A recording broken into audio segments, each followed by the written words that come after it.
আল্লাহ শহীদ আবরার ফাহাদকে জান্নাতের সর্বোচ্চ মাকামে স্থান দান করো। শহীদ আবরার ফাহাদ যেই পথ আমাদেরকে দেখিয়ে গিয়েছে বাংলাদেশের সার্বভৌমত্ব রক্ষা এবং বাংলাদেশের আজাদির পথ, সেই পথে আমাদেরকে থাকার তৌফিক দান করো। আল্লাহ আজকে 57 জন অফিসারকে শহীদ করা হয়েছিল যারা সার্বভৌমত্বের অতন্দ্র প্রহারী ছিল।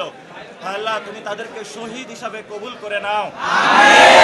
আমাদের বীর সেনানী যারা সেনানিবাসে রয়েছে আল্লাহ তাদেরকে সার্বভৌমত্বের পক্ষে সবসময় লড়াই করার তৌফিক দান করো। আল্লাহ আমাদের যে ভাইয়েরা বিভিন্ন সময় অফিসার ভারতের পক্ষে অবস্থান নিয়েছে বাংলাদেশের বিপক্ষে গিয়ে, হায় আল্লাহ তাদেরকে তুমি উত্তম বিচার করো যাতে তারা বাংলাদেশে আজীবন মানুষের সামনে একটি জিল্লতির জীবন যাপন করে সেই তৌফিক তাদেরকে। আল্লাহ অনেক অফিসার, অনেক সেনা অভ্যুত্থানের অফিসার, আল্লাহ অনেক সৈনিক এই আজাদির পথে অংশ নিয়েছে। হায় আল্লাহ অনেকে গণ অভ্যুত্থানে অংশগ্রহণ করেছিল। হায় আল্লাহ তাদের যে সেবা এবং বাংলাদেশের প্রতি তাদের যে মমত্ববোধ সেই পথে আমাদেরকে রাখিও এবং তাদের সেই দরদ মাখা দিলকে আরো উজাড় করে দিয়ে বাংলাদেশের মানুষকে আরো রক্ষা করার তৌফিক দান করো।